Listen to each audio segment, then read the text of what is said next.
اس کے بعد ہم نے بات کی کہ مولانا فضل الرحمان نے جو پاکستان آرمی کے شہیدوں کے اوپر تنقید کی، ان کے اوپر تنقید کا نشانہ بنایا، پاکستان آرمی کے اوپر تنقید کیا۔ اس کے بعد حکومت اور جو یہ مولانا فضل الرحمان کی پارٹی ہے یہ آمنے سامنے آئی ہوئی ہے۔ کوئی کہہ رہا ہے کہ مولانا فضل الرحمان کو معافی مانگنی چاہیے، جو اس نے یہ بیان جاری کیا ہے یہ بیان بہت غلط ہے، انتہائی غلط ہے، اور اس کے اوپر مولانا فضل الرحمان کو معافی مانگنی چاہیے۔ لیکن ایک شو کے اندر بیٹھ کے مولانا فضل الرحمان کے پارٹی کا ممبر اور ایک جو استحکام پارٹی کا ممبر ہے، جو عمران خان کے ساتھ ایک ٹائم میں کھڑا ہوتا تھا اور کہتا تھا کہ عمران خان زندہ باد، پاکستان زندہ باد، حقیقی آزادی کے نعرے لگاتا تھا، لیکن لوٹا بن کے آج وہ پارلیمنٹ کے اندر بیٹھ گیا اور اپنی پارٹی کو بدل کے دوسری پارٹی کے اندر لوٹا بن کے چلا گیا ہے۔ وہ کیا بات کرتا ہے کہ مولوی پارلیمنٹ کے میں نہیں مشرق میں اچھے لگتے ہیں۔ یہ فیاض الحسن چوہان نے یہ بات کی ہے، جو استحکام پارٹی کے ممبر ہے، انہوں نے یہ بات کی ہے کہ مولوی مولانا فضل الرحمان کی پارٹی کی پر تنقید کرتے ہوئے کہ مولوی پارلیمنٹ کے اندر نہیں مسجد کے اندر اچھے لگتے ہیں، وہاں ان کو بیان دینے چاہیے، وہاں ان کو بیٹھنا چاہیے، یہ وہاں اچھے لگتے ہیں۔ یہ فیاض الحسن چوہان نے یہ بات کی ہے، لوٹا پارلیمنٹ میں نہیں واش روم میں اچھے لگتے ہیں۔ یہ آگے سے مولانا فضل الرحمان کی پارٹی کے ممبر حافظ احمد اللہ نے یہ بات کی ہے کہ پارلیمنٹ کے اندر لوٹے اچھے نہیں لگتے، لوٹے واش روم کے اندر اچھے لگتے ہیں اور ان کی جگہ وہاں ہوتی ہے۔ اور یہ بات حقیقت ہے کہ جو لوٹے ہوتے ہیں نا، ان کی پاکستان سیاست کے اندر جگہ نہیں ہوتی، وہ ایک بیکار ان کی لسٹ کے اندر آ جاتے ہیں، جن کا کوئی کام نہیں ہوتا، صرف لوٹا بن کے گھومتے رہتے ہیں، جہاں ان کو اپنا مقصد نظر آتا ہے، جہاں ان کو اپنا ڈریم پیسہ بنانا نظر آتا ہے، یہ لوٹے بن کے وہاں چلے جاتے ہیں، وہاں بیٹھ کر لیتے ہیں اور کبھی بھی حق کے راستے پہ یہ کھڑے نہیں ہوں گے، اور آپ ان سے کوئی بھی امید نہیں لگا سکتے۔ یہ ایسے لوگ ہوتے ہیں اور ان کو اپنے گرمان میں جان کے دیکھنا چاہیے پہلے کسی اور کے اوپر تنقید کرنے سے پہلے۔ اس کے بعد مریم نواز نے نوجوانوں کے لیے ایک پیغام دیا ہے۔ مریم نواز نوجوانوں کو کہتی ہے کہ آپ پاکستان کی سیاست کے اندر آئیں، آپ پاکستان کی پولیٹکس کے اندر آئیں، اور آپ کو پاکستان کی سیاست کے اندر پولیٹکس کے اندر آنا چاہیے، کیونکہ اگر آپ سیاست کے اندر نہیں آئیں گے، پولیٹکس کے اندر نہیں آئیں گے، ادھر قدم نہیں رکھیں گے، تو آپ کیسے جان پاؤ گے کہ کون آپ کے ملک کے لیے غلط ہے اور کون آپ کے ملک کے لیے صحیح ہے۔ اب مریم نواز عمران خان کی فٹ اسٹیپس فالو کرنے لگ گئی ہے، جو عمران خان نے 30 سال پہلے اپنے نوجوانوں کو کہا تھا کہ جاگو، اٹھو، پولیٹکس کے اندر حصہ ڈالو، حصہ آؤ، پولیٹکس کے اندر آہستہ سے آہستہ آتے جاؤ اور معلوم کرتے جاؤ کہ کون تمہارے ملک کے لیے مخلص ہے اور کون تمہارے ملک کے لیے غلط ہے۔ اب مریم نواز ایک جلسے میں کھڑے ہو کے یہی بات کر رہی ہے، نوجوانوں سے مخاطب ہو رہی ہے کہ آپ نے سیاست کے اندر آنا ہے اور آپ نے فیصلہ کرنا ہے کہ کون آپ کے ساتھ مخلص ہے، کون آپ کے ساتھ صحیح ہے اور کون آپ کے ساتھ غلط ہے، یہ آپ نوجوانوں نے فیصلہ کرنا ہے۔ اور میں یہ نہ سنوں، یہ مریم نواز کے الفاظ ہیں کہ میں اب یہ نہ سنوں کہ آپ پولیٹکس کے اندر نہیں آئیں گے اور آپ کو سیاست پسند نہیں ہے اور سیاست کے اندر آپ قدم نہیں رکھیں گے۔ آپ کو سیاست آنی چاہیے، آپ کو پولیٹکس آنی چاہیے، آپ کو معلوم ہونا چاہیے کہ کون آپ کے ساتھ مخلص ہے اور کون آپ کے ساتھ غلط ہے۔ یہ مریم نواز جلسے میں کھڑے ہو کے نوجوانوں سے مخاطب ہو رہی ہے۔ لیکن میں یہ کہنا چاہتا ہوں کہ اگر آج نوجوان کھڑے ہو گئے اور انہوں نے آپ کی حقیقت بیان کر لی، تو پھر آپ منہ کہاں چھپائیں گے؟ پھر آپ منہ چھپا کے کہاں پھریں گے؟ یہ آپ نے کبھی سوچا ہے کہ نوجوان وہ طبقہ ہے جو معلوم ہے آج بھی نوجوان بڑی تعداد کے اندر عمران خان کے پیچھے کیوں کھڑا ہے؟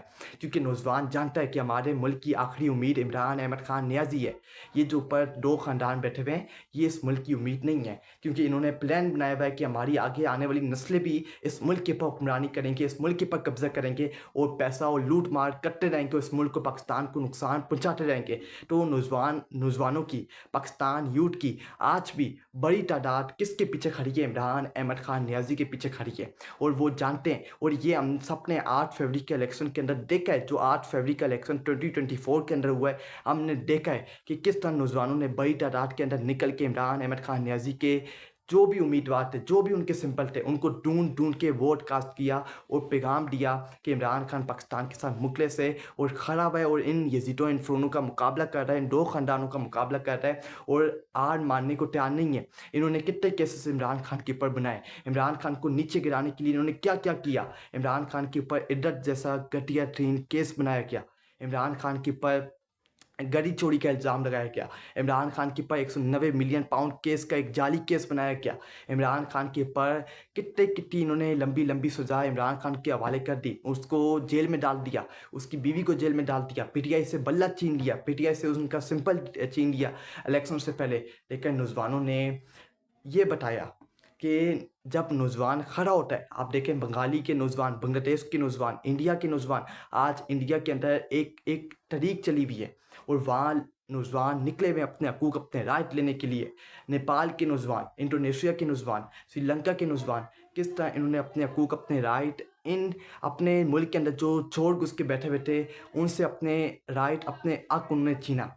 तो यही पाकिस्तानी नौजवानों को करना पड़ेगा और ये बात हकीकत है कि पाकिस्तानी नौजवानों को पॉलिटिक्स के अंदर आना पड़ेगा, सियासत के अंदर आना पड़ेगा और इसके अंदर अपना इंटरेस्ट पैदा करना पड़ेगा अपने मुल्क को खड़ा करने के लिए, अपने मुल्क को एक अजीम मुल्क बनाने के लिए, अपने मुल्क को आगे लेके जाने के लिए और इन दो ख़ानदानों से आज़ादी लेने के लिए आपको सियासत के अंदर, पाकिस्तानी पॉलिटिक्स के अंदर आना पड़ेगा और कुर्बानी देनी पड़ेगी अगर आप चाहते हैं कि आपका मुल्क पाकिस्तान आज़ाद हो और आपका मुल्क पाकिस्तान आगे बढ़े। तो आप नौजवानों को पाकिस्तान की पॉलिटिक्स में आना पड़ेगा। उसके बाद मरीम नवाज़ ने ये बात की है कि आज़ाद कश्मीर के अंदर हम किसी को भी खून खराबे की परमिशन नहीं देंगे।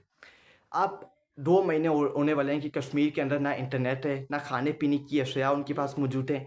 मुकम्मल तौर के पर कश्मीर के अंदर लोग अपने मुतलबात लेके बैठे हुए हैं और एक ही मुतालबा कर रहे हैं कि हमारे मुतलबात माने जाए, हमारे मुतलबात की पर रजामंदी अज़हार की जाए। लेकिन उनके पर सख्तियाँ की जा रही हैं, उनके पर क्रैकडाउन किया जा रहा है, इंटरनेट बंद किया हुआ है, खाने पीने की अशिया उन तक नहीं पहुँच रही और जो वहाँ खड़े हुए हैं, उनको रोक रहे हैं कि आपने आगे नहीं बढ़ना, आपको हम आगे बढ़ने नहीं देंगे। आज मरीम नवाज़ ये कहती है कि कश्मीर के अंदर हम किसी को खून खराबे की परमिशन नहीं देंगे।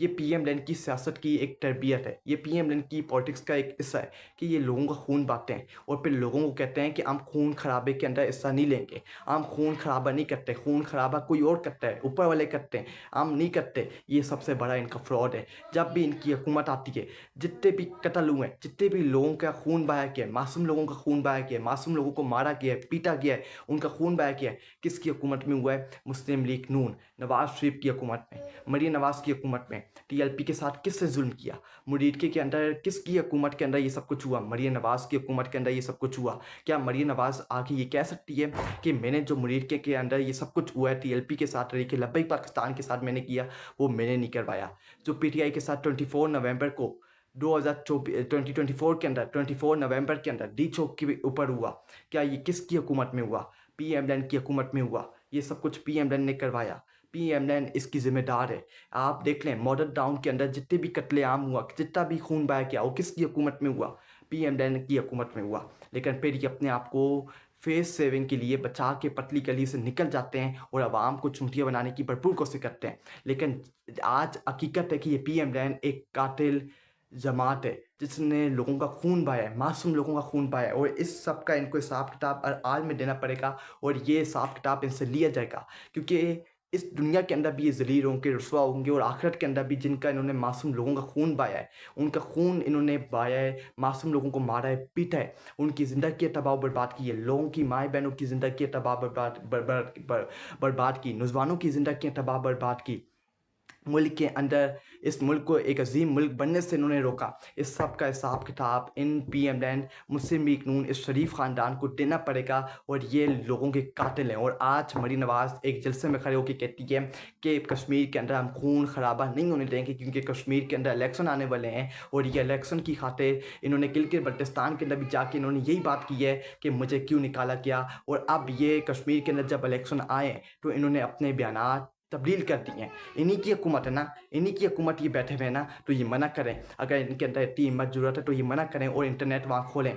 लोगों के हकूक़, लोगों के राइट के ऊपर रज़ामंद हो, जो वो चाहते हैं उनके हकूक़, उनके राइट के ऊपर रज़ामंदी का इज़हार करें और बोलें कि हम उनका साथ देंगे कश्मीरियों का, हम उनके पीछे खड़े हुए हैं। जो इनके मुतलबात हैं वो हमारे मुतलबात हैं, इन मुतलबात को माना जाए। लेकिन ये कभी नहीं होगा क्योंकि ये जानते हैं कि ये अगर करेंगे तो इनकी हुकूमत को रिमूव कर दिया जाएगा, हटा दिया जाएगा। इनके अंदर इतनी हिम्मत ज़रूरत नहीं है कि ये मुकाबला कर पाएँ, आंखों में आंखें डाल के बात कर पाएँ। ये सिर्फ खून खराबे वाली हुकूमत आती है, मुस्लिम लीग नून की हुकूमत आती है और इन्हीं के दौर के अंदर सबसे ज़्यादा खून खराबा हुआ है और लोगों को खुलेआम कत्लेआम उनको मारा, उनको पीटा गया। अपना ख्याल रखिएगा, आपसे बहुत जल्द दोबारा मुलाकात होगी। अपनी दुआ में याद रखिएगा। पाकिस्तान जिंदाबाद, पाकिस्तान पाइंदाबाद। अल्लाह हाफ़िज़।